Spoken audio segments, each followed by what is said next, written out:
welcome once again as we continue with this conversation with Rev Allan. We've been talking about addiction. Happy new month, the month of July, and we thank God for the grace and the gift of life. So I just want to take this opportunity to welcome the host of the show, Rev Allan, just to put a word. Karibu. Asante sana. I want to welcome all of us into this program. Our intentions as we deal with addiction is to appreciate the challenges that are facing all of us by day. And I know that there are those that are very loud with their challenges of addictions. There are those that are hiding, but I know that addiction is a real issue in our society. Therefore, I want you to journey with us, and that's why today I would really love us to go even deeper as we are dealing with it. Thank you. Okay, thank you. Rev Allan has given us issues to do with addiction, and today our focus is on drug addiction. I just want to take this opportunity to acknowledge the presence of Janet Surum Kiplagat, our counselor psychologist from University of Kabianga. It's always a pleasure to have you on the show. Karibu, Janet. Then there is a guest. We have a special guest today, Mr. William Rotich, of whom I'll give him an opportunity to introduce himself very well. Welcome, Mr. William Rotich. Thank you. So, good morning. I'm William Rotich, counseling psychology. Counselor in counseling psychology, and specialize in clinical addiction, treatment, option rehabilitation. Yeah, I'm a father of two, married, and I'm a Christian. I love Jesus Christ. Jesus Christ is my Lord and Savior. And I hail from this Kericho County. And I'm here to help us share together about addiction, drug addiction, to its effects and interventions going forward. I'm also Ambassador NACADA, in charge of public education, public awareness, and specifically I do consultancy service, real life consultant, and I get cases on outpatient program, and other cases I do refer to inpatient programs. Whatever we share with institutions, we are able to help them refer cases to us so that we do placement. So far, so good. I do outreach programs to schools, both primary and secondary institutions. We have also churches, which is actually, the main, the key, entry point to community. Yes. Because as we say, the church is the community and the community is the church. So that is what we do. And as NACADA programs, we partner with the institutions in the community-based organizations and the like, and even the county government, because this is an area where the county governments have this program developed, so that they create awareness, sensitize the community, and bring on board other players to share in this very noble, sensitive issue on mental cases. Okay, thank you so much, Mr. William Rotich, Ambassador NACADA Psychology on Addictions, Counseling and Treatment. So we just want to have this opportunity to interact with our guest, who is so much knowledgeable and also has gone through this process of issues to do with drug and substance abuse. And I want us to begin this show by discussing what do we mean when we speak about drug and substance addiction. Over to you, Rev Allan. What does it come? When we mention drug and substance abuse, what is it that comes into our mind? Thank you. Thank you. I'm also happy to to have Mr. William around. Thank you. I know he comes as an expert. I think also as a survivor. Yes. Yeah, he's a survivor of addictions, which gives us more advantage today. And when we speak about drug and substance addiction, I would want to give it a very layman understanding as one being hooked to a certain substance like alcohol, like a certain drug, like bang, like cocaine. Someone is hooked to that substance, alcoholic, a drunkenness of some kind. To be hooked meaning that he does not have the power to come out of it. Even if he wants to come out of it, he does not have he has lost his power to that substance. The substance is the one that controls the person. Janet, just before I engage Mr. William Rotich, from your counseling point of view, when the word drug and substance addiction is mentioned, what are your thoughts?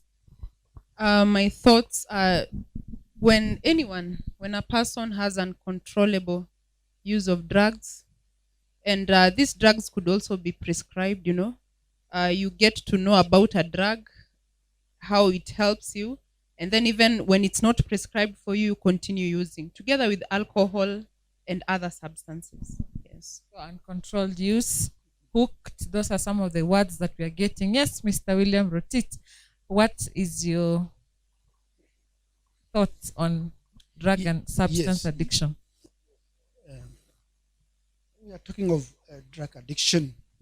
We are saying addiction is a relapsing, recurring disease. It is a disease per se now, because as we have heard from my panelists, someone is hooked. And we say in counseling addiction, it is both physical and psychological. Physical in the sense that, the body is craving, and it comes with a compulsive force into, the person, forcing the person to, move from his point A to B to get that kind of drug. If it is a cigarette, alcohol, bang, and so forth. And it is also psychological in the sense that, one get obsessed, thinking, in the thinking, the thought pattern, this person is obsessed to the point that, he has no other thought, other than he's thinking of because of the compulsive force. Now he's thinking, how do I get this? How do I, get a drink? And that is actually addiction. And it doesn't matter if someone even is injured on crutches. It doesn't matter. This person will, get to see that he has that drug on board, so that life may continue, because it is a condition where one is not functional, and when he gets the drug, he gets back to functionality. So it is an impairment. It's a whole disorientation of life, and it affects the brain, the body, and the soul.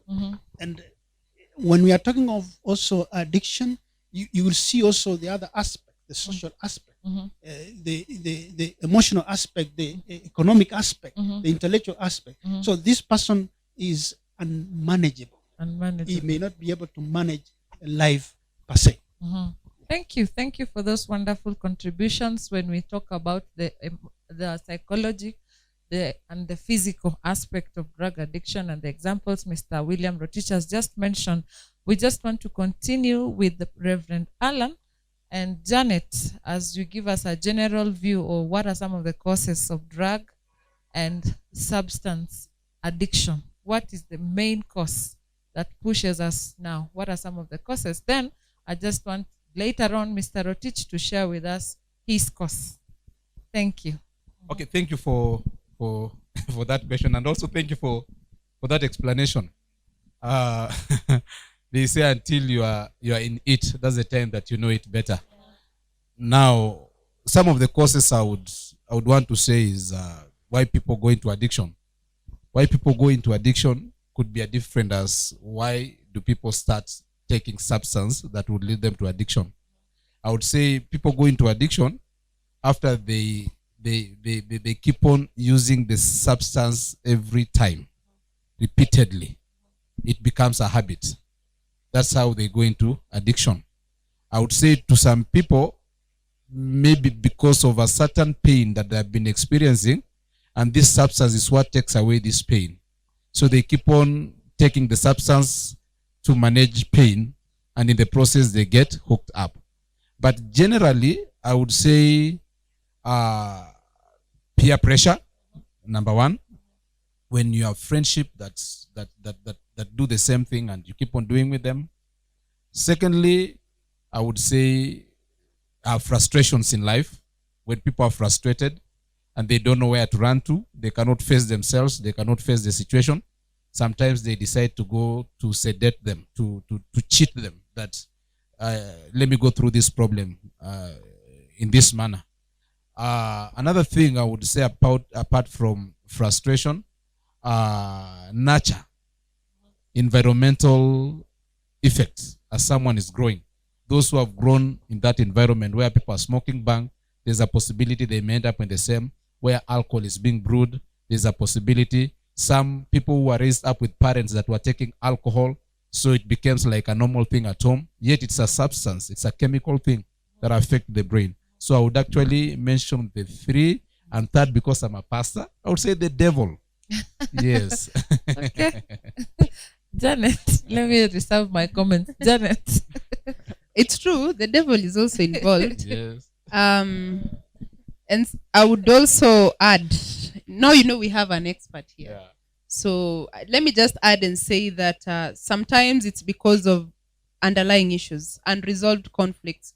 Could be in childhood, the way a person grew up, all the way just from 0 years, you know, from the time a child is in their mother's womb.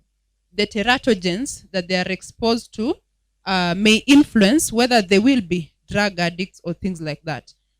Like Pastor said, they nurture now the environment in which the child grows up in.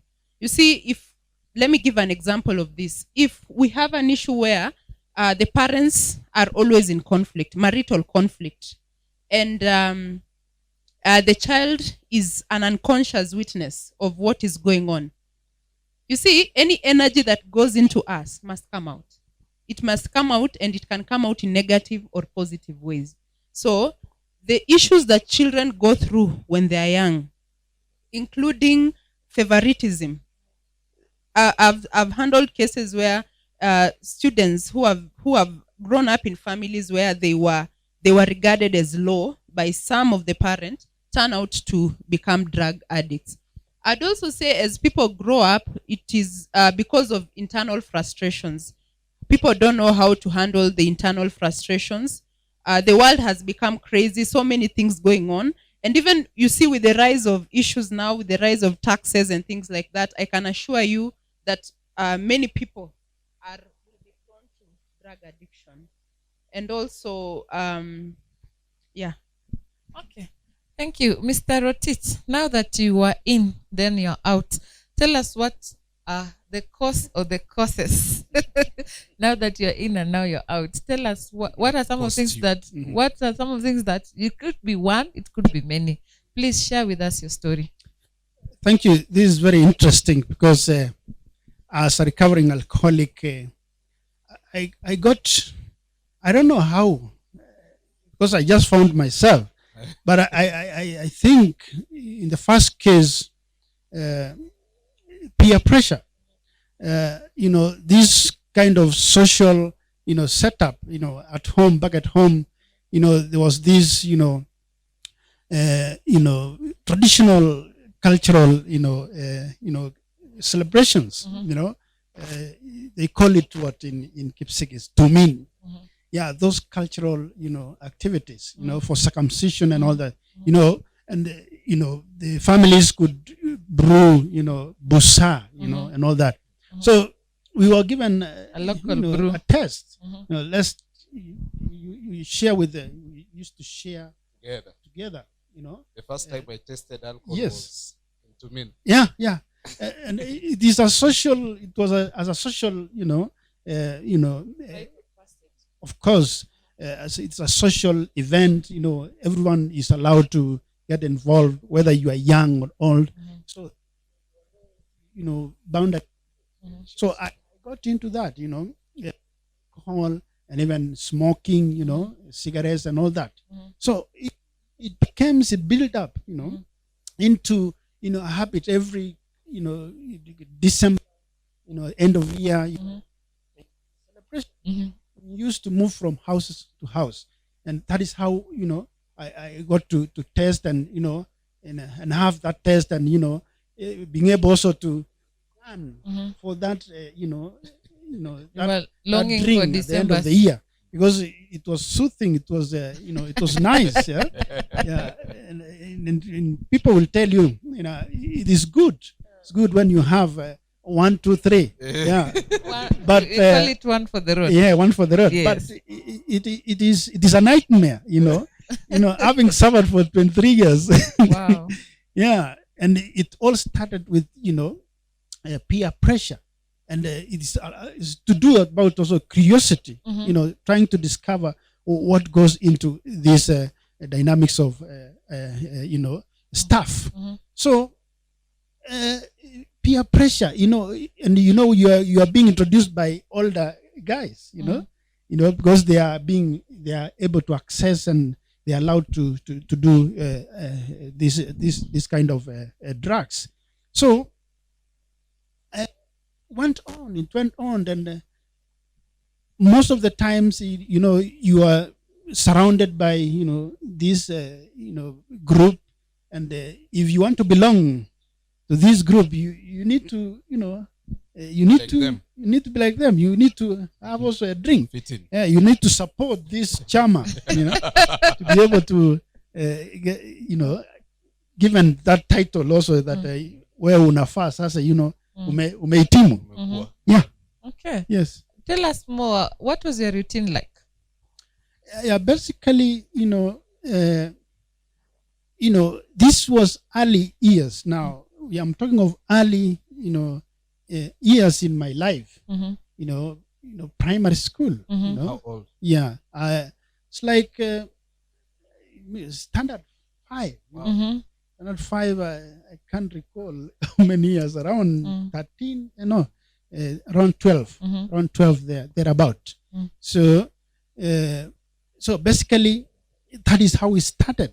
And and there is also the issue. The medics will tell you when alcohol or any drug is introduced to a young brain growing, because we are told the brain matures at 25 years, but now this is a young brain growing, so it really captures and it impairs and it focuses. It has some focusing effect.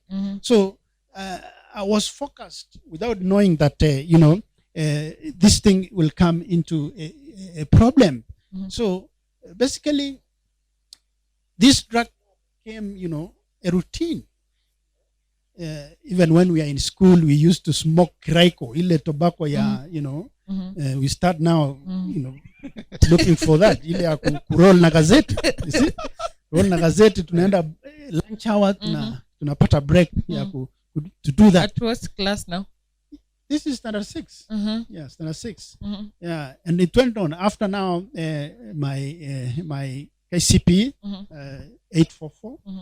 I joined high school 1986, and it became now because you are meeting now guys from different places, and this is where even I was introduced a bank. Yeah, but you're saying wacha sigara bwana, hii ndio inafanya. And being in a football club, that is where it really gave a lot of emphasis, because now wewe cheza boli bwana kama haujajipatia energizer, so it was an energizer. It was not a drug. Little did I know that this thing will become a problem. And it went on, and smoking and the brain, drinking and the brain, and it affected my Performance. learning, my performance. It affected Even so your much. discipline. Oh yeah, even this. Were you issues. suspended? I think twice or once because of Kuruka fence. Yeah. Looking for the Yeah. Sometimes we are out on the weekend and we are boarders, and we get in the village, and it goes overboard, and you come in school sneaking in, and you are caught up, and you deny, you say I was in school, you found me, cheat and lie, and you back it on it and say hakuna kitu utanifanyia, mimi nilikuwa shule. So it affected so much education, behavior, faith also. It affected my faith. So talking of 4 years in high school, it really affected so much. So now you are out. You're out in the world. Now you didn't perform well. You're not joining university, but I was able to join a college to do mechanical agricultural engineering. And I think even that course did not go well with me, because I really found now monsters of drugs in college. That is the year 91. Yeah, in 1991. And I was not able even to settle. I was in that course for 6 months and I left it, Then I came out and, I did my things, following, plowing with the truck, using tractors, following these machineries. And life became worse. Like in the year 1994, I was really, totally disoriented in my life. I had lost literally even my health. My health has deteriorated. I had lost reputation.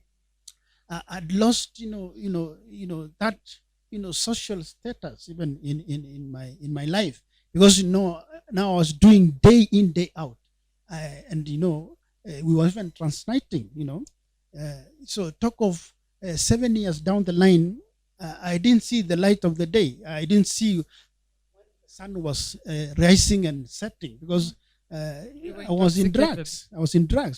So 1994, I was able to sit myself and ask myself, where am I headed to? My life, has no meaning. And I was able to contemplate alone for 2 weeks, and I quit. I really stopped for 7 years down the line. But come the year 2001, I relapsed when I was doing my counseling psychology now, the year 2009. In those 2 years, I was able now, like, I used to drink. Let me test. And then I used to taskers and listeners and all that. And Pills has it this is so refreshing because now it's high class. And Pills has this advert, Biaimara kama Simba. You see. And now being, a professional, and I'm, surrounded by counselors, psychologists, I'm at that level. So I could, I could do, I reminded myself, I used to drink. Can I now, pick a task or so? But 7 years down the line, I was drinking changa in Majengo. Again. Yeah, Majengo in Kericho. I was drinking changa, Bhang and all this. So from the bottle. Yeah, and in fact it was worse. 2007, 2008, after the election, 2007, 2008, I had, broken walls. My relationship, family life, was, chaotic. Even, it went, into separation for 1 year and so, you see. And I was dying even. But I didn't die. And literally, I was even drinking to die because I had lost everything. I had sold even, my household. I had sold my, shoes, everything. I had no shoes, in fact. Yeah, I had no shoes. I had torn shoes. So I could not even come to this town, like an honored son of of someone, you know, and I had lost it literally. So nilikuwa nimejawa na upweke, loneliness, and I was suicidal now. Those are the years 2007, 2008. I was suicidal. I was literally drinking to die, but it happened. I didn't die. What were you drinking? I was drinking, changa. I was drinking wines and spirits. These spirits, Cheap ones. Yeah, those are the drinks. Mitini dawa, and even smoking bang. You see, and that was the circle, and it was day in, day out. But it happened that by the grace of God, the grace of God, the year 2008 December, I made up my mind, because I was saying now, since this drugs is really destroying my life, I wanted to die. I'm not dying. So what? I said, the little faith I had in God, I just asked God to show me the way, and I asked my bigger brother to help me out of this. And the year 2009 January, I decided to undertake a rehabilitation program in Asumbi, Oma Bay. And for 3 months down the line, I'm up and running, and this is my 13th year in recovery. Thank you. Sober and functional. Thank you. Thank you, Mr. Rotich, for sharing with us your story, which is very touching, and we can relate. We can relate with that story. I know every household has this issue, and every community suffers. So it is not something to be afraid or ashamed of. Thank you for being open to us. And maybe some of the things that I want to bring Reverend Allan and Janet on board is to help us understand what are some of the signs from outside that you can tell this person is into drug and substance addiction. I know Mr. William's story is very touching, and thank you for opening up and talking to us. And I just want to bring Janet and Reverend Allan so that they breathe in and out and tell us what are some of the things they can capture from the outside. What are some of the signs you can see that this person is addicted to drug and substance? Then I will come back to Mr. Rotich. Yes. Wow. It's tough, eh? You make me to remember many people that are suffering now. Many that are hooked up in addictions, and I kind of feel for them. And I would actually say some of the signs that someone is in addiction, drug and substance addiction. I think I would say the common ones. When someone cannot keep away from the substance, whatever the case, you tell them not to do, you beat them up, you lock them up, they will still run to it. Number two, I would say when you see them coming to a level even of cheating or even stealing things, sometimes we have these people around us. Sometimes you give them money for a certain work, they go and take the substance. The consequences they will face later. So when they cannot keep away from it. They can steal money when they can lie to you so that they get it. I would also say one is some of the signs that I know this is an alcoholic is some even go to an extent of working for people. I've seen others carrying water so that they can just drink. I can say also that would tell me this one is no longer a social drinker. This one is an addict. He just has to be there. Again, I would say when someone will not care about what others feel, provided they drink and they come back. So it's I think that's what would help me to understand that this person is an addiction. It's not a normal drinking. Thank you. Janet, what are some of the causes you can pinpoint? I would say most of the people who find themselves in this kind of addiction, first you will notice there is some neglect. As they go deeper into drugs, they neglect themselves. You find a person who used to dress so well, so apt, someone who used to take care of themselves, all of a sudden And I think this message is even to parents, yeah, to see the kind of behavioral changes in their children. So you find unkempt, the person becomes unkempt, they become shabby, they don't care about, if it is a student, they no longer care about school. If it's someone who's a family person, there's what we say, problems at work, problems in school, problems in the family, and problems with money. Money issues start arising. You hear that this person has some debt. This person starts selling things. They no longer have, even these very young students, they no longer have even what we usually call the box. They no longer have that. They are just walking. They can no longer do very basic things like washing their clothes. So they go on stealing, wearing what they have stolen. When it's dirty, they remove, and things like that. And when it gets worse, now you see there's some withdrawal, isolation.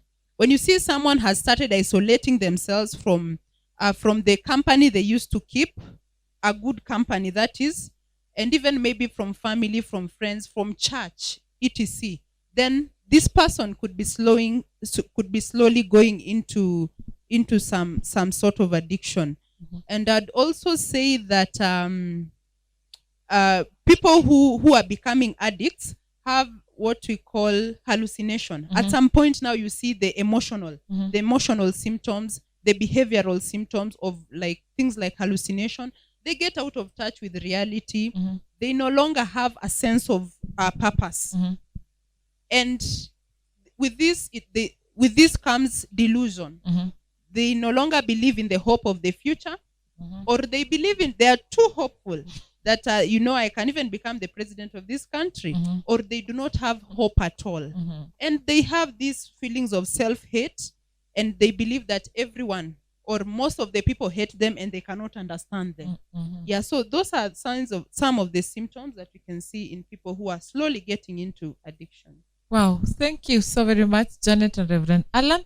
We've heard the story from the horse's mouth. We just take a short break as we follow this conversation with Reverend Allan. Drug and substance addiction it is. We will be right back.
Okay, ladies and gentlemen, we are back with conversation with Reverend Allan, drug and substance. We have a special guest, Mr. William Rotich, Ambassador of NACADA, and also a counselor psychologist on addiction and treatment.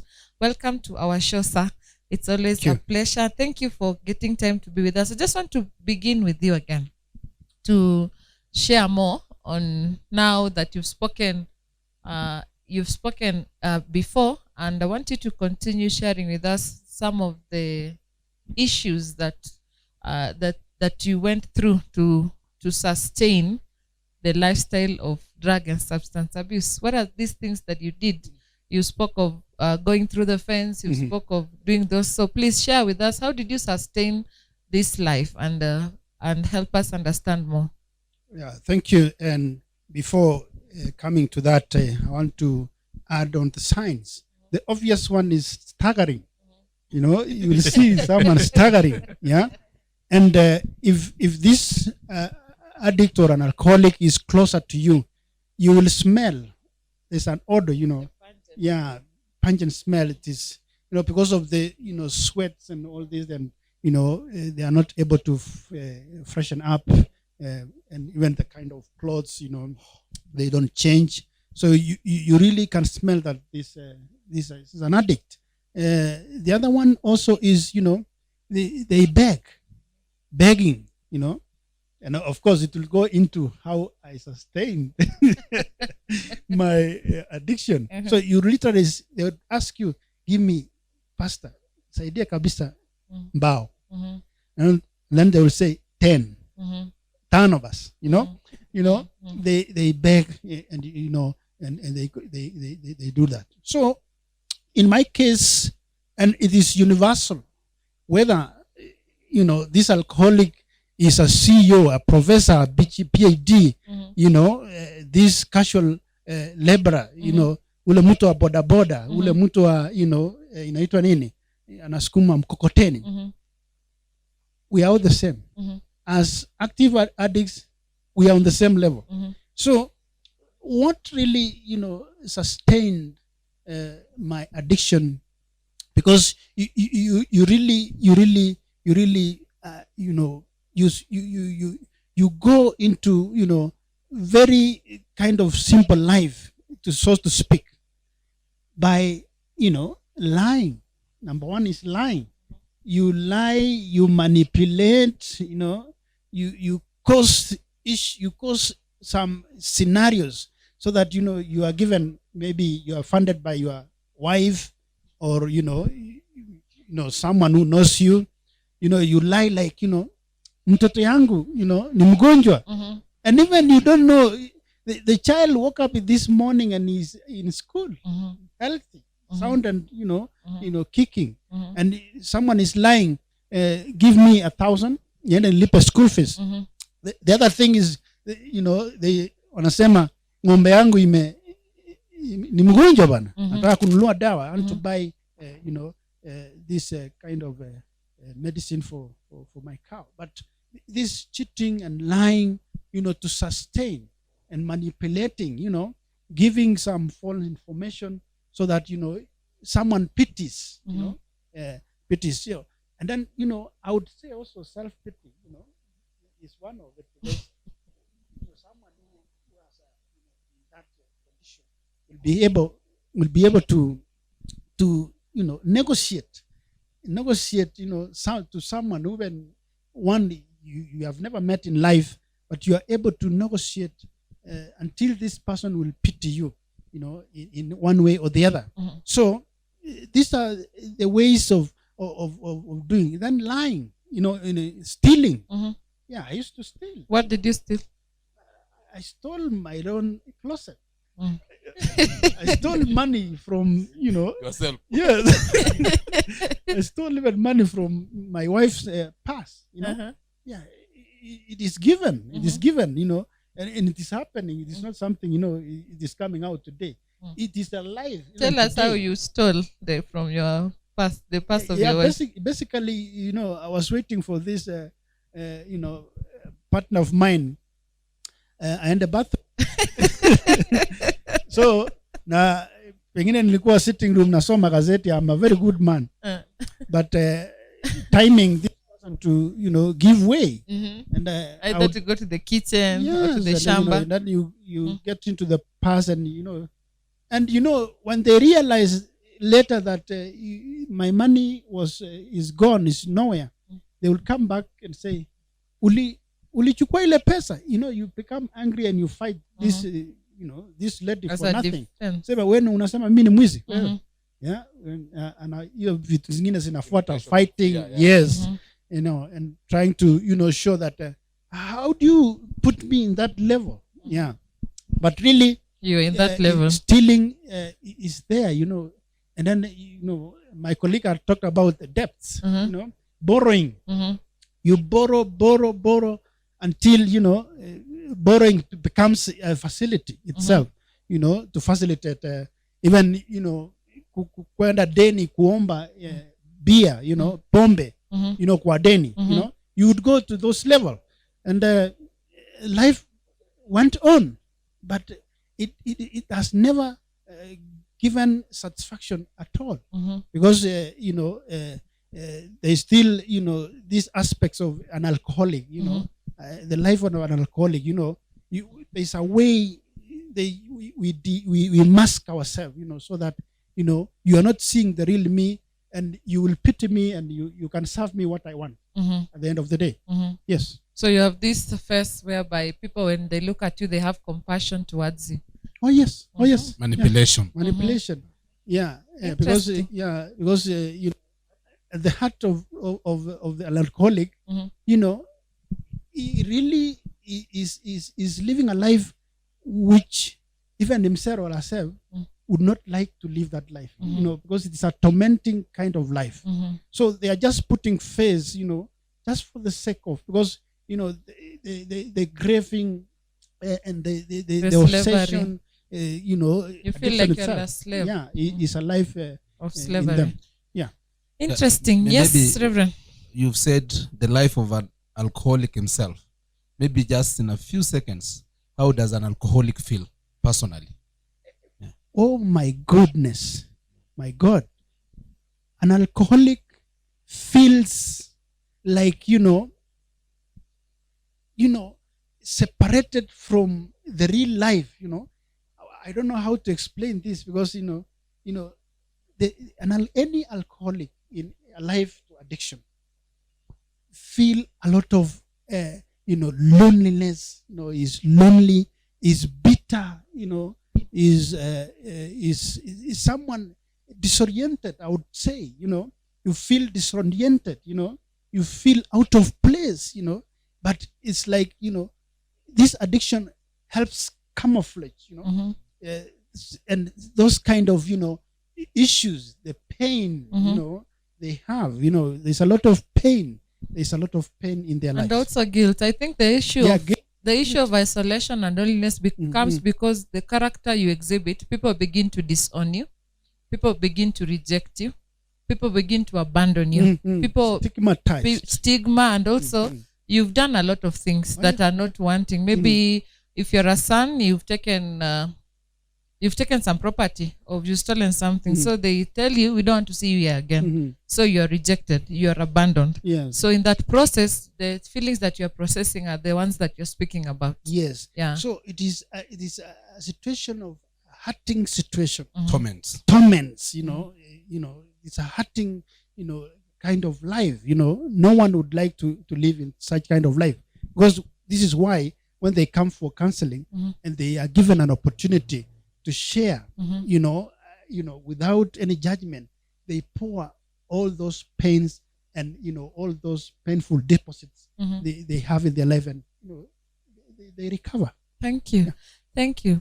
Thank you for sharing with us your life. I just want us to continue discussing. It's this is a real life story, and we always see, and I said at the beginning or in the conversation, that we always have these people around us, be it in our homes, be it in our workplaces, be it in the church, and people are hurting. The humanity is hurting. And I just want you to discuss with us, together with Rev Allan and Janet. You will tell us the other side of the story, some of the effects you caused. Now, to the people who are not alcoholic, the people who are not taking, maybe your wife, your children, maybe part of your family members, and maybe Pastor Allan and Janet will help us understand some of the effects of drug and substance abuse, as Mr. Rotich will tell us his own, and now the effects towards others. Thank you. Yes. You see, I'm today I'm I'm a student also, and I thank God. Sometimes we concentrate so much on what the alcoholics have done to others, and we forget what is happening with Inside them. Yeah. Thank you for that enlightenment. I would say some of the effects that they do. One is they destroy social structures, like family. For those of marriage, like he said, he's separated with the wife for some time. some they destroy their parents, their home, social structures. So there's no longer trust. People keep on fighting. Have you ever seen you go home for Christmas and one of your brother or your sister who's alcoholic decides to rise up and the entire celebration is broken? So one of them is to destroy the social structure, the family structure, broken family and all those things. I would also say another effect is it causes apart from the person suffering low self-esteem, they also cause it to the other family members. One day I was walking in the street with somebody and I saw the brother of that somebody drunk in the street in front of a supermarket. And the person did not want to say, this is my brother. The person wanted to pretend that that was not the brother. Why? Because the esteem, it is shameful. You cause shame to others, and sometimes you can even make them to be even more shameful than yourself. I would also say financial problem. It causes a lot of financial problem because, for one, you cannot you become financially unable as an addict. Another thing, you eat on the finances of the family or other people around you. Sometimes even you can lose job. Sometimes you can lose your business as a result of that. That's another effect. Mm-hmm. Another thing is you cause people around you to live in fear. Sometimes you hear that so and so did not come home. We don't know where they are. Sometimes they have been beaten up. You don't know whether they are still alive or not. Sometimes somebody has been swept by the river. You don't know whether they are among them. Your people keep on living in fear and anxiety. You cause anxiety to everybody. And if the family is not careful, you will become the business of the family. You will become the occupation of everybody. It's just about you. And another last thing that I would say, you also destroy destinies of those who depend on you. If you are a father or a mother, you destroy the destinies of your children and even of your spouse. Thank you. Janet? Yeah, that is well put, Pastor. Mm-hmm. I would add and say, on the other side now, it leads to mental health issues. Leads to issues like schizophrenia. It leads to depression. Mm-hmm. And eventually, when people don't understand that this is a disease, it leads to suicide. Mm-hmm. So I think people need also to understand that it's a disease Mm-hmm. that needs to be treated like any other disease. Mm-hmm. Yeah. Thank you. Now, Mr. Rotich, tell us the effects internally and externally. Mm-hmm. Yeah. Addiction, has adverse effects to human life, and especially in my case, loss of memory. I lost my memory. I could not comprehend issues, to do with life. That loss of memory also, the cells, the damaged cells, in the brain and in the body, and it really affects someone, remember, where you were yesterday, what happened, what you caused, even the money you had, you cannot account, for such a form of money. Memory loss of appetite, you lose appetite, anorexia, you suffer, from that. Insomnia, I had sleepless, nights and even days, these are issues, which, affecting the brain. Even the health, it affected my health, it affected my health per se, in one way or the other, because I could not, have a program for food and all that. It affected my relationship, affected my relationship per se. And, even the children, the young child, was still very young, our firstborn, could not see, what kind of relationship he would live in fear. When my wife, when we got back, after my rehabilitation, 2009, we were able to get back and we are, living a good life. But my child then, was not able to to get love from me. It affected my relationship with the child and with my wife. It affected my financial implication. I was not able to manage my finances, and one of it is that it is a retrogressive kind of life. I'm not able to develop. Then people have done ABCD to do with development, but investment and all that. But I really drawn my investment. So there's this kind of life which a retrogressive kind of development in my life then. But all this was not because I was aware. This is a situation where you are not aware, not aware it is happening. So the whole life is mismanaged because of the disease. Yeah, and it affected also my education and all that.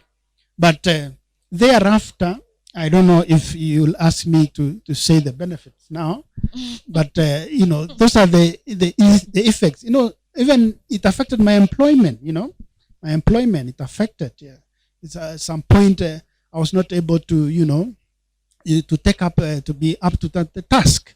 Being in charge of people's issues.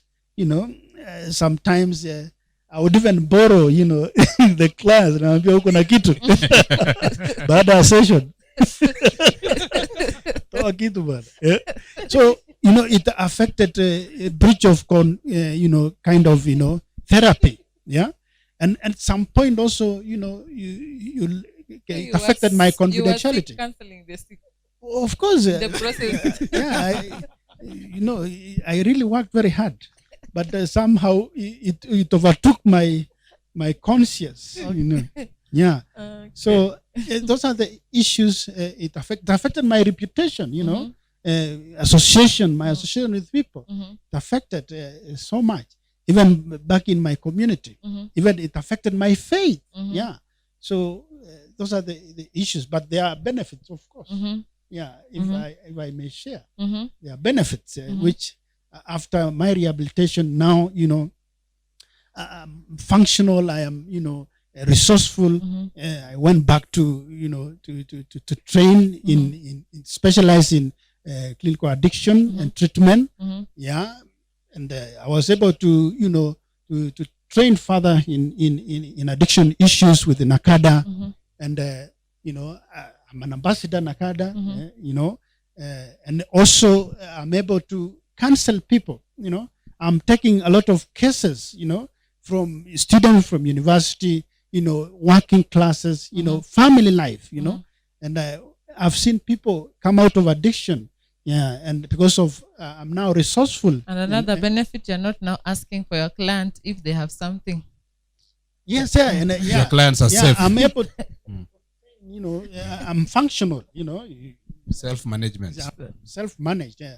And I've been recruited even to board of management schools. You see, those are the things that you would not really be placed, and even in the county level. I sit in, and the Bible says, yes, all things work together for good. Yeah, for good. Yeah. And I really thank God for all this, and I'm managing my life. Yeah, that is also a benefit. And you're now here managing my life, and you're here today. And we are here today. Thank you. So another issue, maybe, as we just want to do a close-up of the show before I let in Reverend and Janet, is one last question to you, Mr. Rotich. What was your turning point? What was your turning point? I know you mentioned the year and the person you looked to, but what really made you now to make up your mind? Yeah, my turning point was this. It was the year 2008, I think December. This is the time I had drunk myself for 4 days consecutively. I had not eaten. That was the time I was saying I was drinking to die, but I didn't die. So I had not eaten because there was no place I could even eat, because I had lost relationship with my relatives and so forth. And even, I would not even come home early, when supper is served, or even tea, or so forth. So I was alone. So this was a time I had not eaten, and I was drinking myself hell for 4 days consecutively. No water, no food, just alcohol. Alcohol. It was plain alcohol. And I found myself, I've slept in the fifth day. I was not able to, I had no energy even to wake myself up, even to pull myself to open the door. And in fact, those time, the door, the kind of house I was being housed, I was housing myself in, was like, a cow shed, because I had no house anyway. And it happened that I shouted. I had somebody, moving around that compound, and I shouted. I asked them, bring me water. And fortunately enough, it was one of my, relatives. And they overheard me. They, and this around 11 in the morning. And they brought me water, 5 liters. I drank literally the 5 liters. 5 liters. And I was dying. And that is the time I asked. Even I remember that time my brother, came home for Christmas, and he would see an emaciated, human being dying, and I asked him to help me out of this, because really, I said, because I am dying, I don't want to die. I want to have another life. And that is the time I was assisted, and I was brought in a week's time. I was brought in and admitted at Homa Bay Rehabilitation. That is January 2009. And that was my turning point, because really I had suffered. I was in pain. It was awkward situation. I could not see, the reason why. And it came into my mind that, there is that God. And I remember, seeing the cross, or making the sign of the cross, not physically, but by words, because I was really dying. That was the time, I saw the need to change, to come out of it, to be helped. In fact, that is the time. I wanted to be helped, because I could not come out of that situation. I like so the far. words, another life. Yes, another life. So, Janet, as we are closing this show, I know I'll give Mr. Rotich some few minutes just to speak about what he's doing currently. What are your closing remarks after hearing all this? What are some of the things that we'll take out or we go home with? I think I would say that as a society, we need now to understand this addiction, drug addiction, at another level, that it's a disease. So if you have people around you who are addicted, you have to see them as patients. And number two, to any person who's trying to come out of addiction, healing and the journey to resurrect comes from you. Ultimately, you are the one who will help yourself. It's a decision that you make. Of course, after so much, you are the one who will eventually get off that chair. Thank you, Reverend Allan. Wow. I would say for number one, those people who are addicted, to some level they are not responsible of what they are doing, and therefore we should not every time tell them it's up to you to make decisions because they are no longer responsible. They have lost it. They are being driven by a substance that does not have brains. So they are using the brains of alcohol or the brains of that drug. So they are not responsible. They can kill, they can rape, they can do bestiality, all those funny things that we hear drunkards are doing because they are not responsible. So I would say actually those who love them must try to take responsibility over them. They respect their right, but we try to take responsibility over them. Number two, I would also say, as you are on the gates of getting into addiction, hear what my friend is saying here and begin to do a reverse as before it gets to that level. Seek for help. there is always help. Even if you are in alcoholism, whatever level, there is always some help somewhere. And then let us keep on praying for them. Let us keep on praying for them so that God can also help them, because God is our present help in times of need. For the families that are suffering of the same, keep on praying, keep on trusting. Something good will happen. Thank you. So, Mr. Rotich, I just want to give you an opportunity to tell us where people can find you, and maybe share your contacts, because I know many people out there would really want to help a brother, help a husband, help a sister, help a son or a daughter or a colleague. So I'll give you this opportunity. Just as you've said, you do therapy, family therapy, and those activities. I just want to give you 1 minute or so to give yourself officially how people can contact you and how people can reach and find help. Yeah. Let me take this opportunity to thank Jesus Ministries for this, very noble partnership in coming out to share, to the world that addiction is a disease and there's a way out. All is not lost. And presently, I'm in Kericho County. I'm Ambassador NACADA, and I do an outpatient program.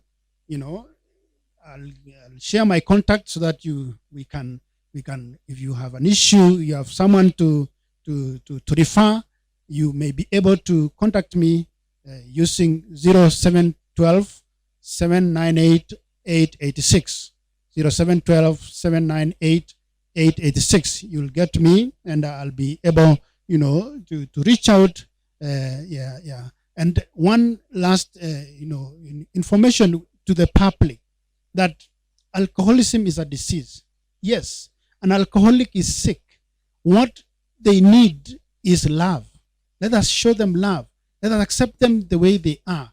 And, they will be in a position even to share to us, and we will be able to redirect and direct them to the necessary help they need in life. So it works for everyone. Rehabilitation and counseling works for any addiction, and it is working. We have seen people coming out of this, and we thank God, and we ask all the institutions, especially the churches, to partner in this program. And because the church is alive to the issues in the community, and we ask, let us partner all together with the county government of Kericho. Let's partner with the churches and bring home hope and sanity to the lives of the suffering alcoholics and drug addicts in their lives, so that we have development both spiritually, economically, and even socially in our lives for the community. And I say thank you. God bless you. Wow, interesting, real, and very raw. We take this opportunity to say thank you. Thank you so much, Janet. Thank you, Rev Allan. Our guest today, Mr. William Rotich. Thank you so much for sparing your time with us and sharing with us. It is from us to you. I've been your moderator, Vivian Kibeu. It is Conversations with Rev Allan. Kindly follow us on our YouTube page, Facebook page. God bless you. See you.